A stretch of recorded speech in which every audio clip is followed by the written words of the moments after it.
This is an overview of the Informal Reading Inventory.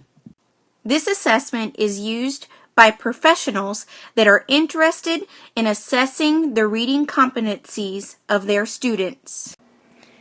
It assists teachers in the placement of students with appropriate reading and instructional materials. Step 1. The Interest and Attitude Interview. This helps us to learn more about the student's background knowledge, interest, and motivations that may relate to their reading success. Step 2.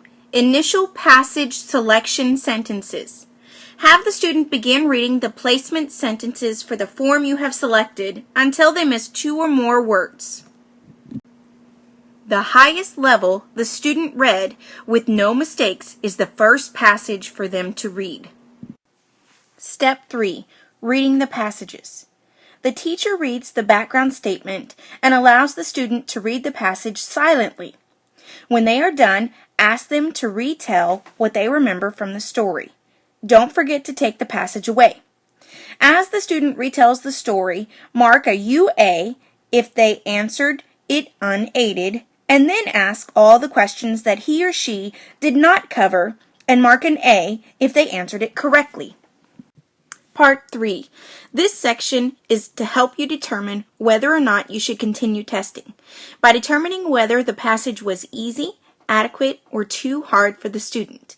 If you determine it is too hard, you should not proceed to any other higher level passage. If it is easy or adequate, move on to the next level passage. After the student reaches their frustrational level on the silent comprehension, you need to establish their listening comprehension level. Start by reading aloud that same passage. If the student can answer 75% or more of the comprehension questions correctly, then continue reading the higher level passages until they fall below 75%. The highest level that the student answered 75% of the comprehension questions correctly is considered to be that student's listening comprehension level. Step 4. This summary form is to be completed after the assessment session in order to gather together information and begin to develop initial classroom intervention plans should they be necessary.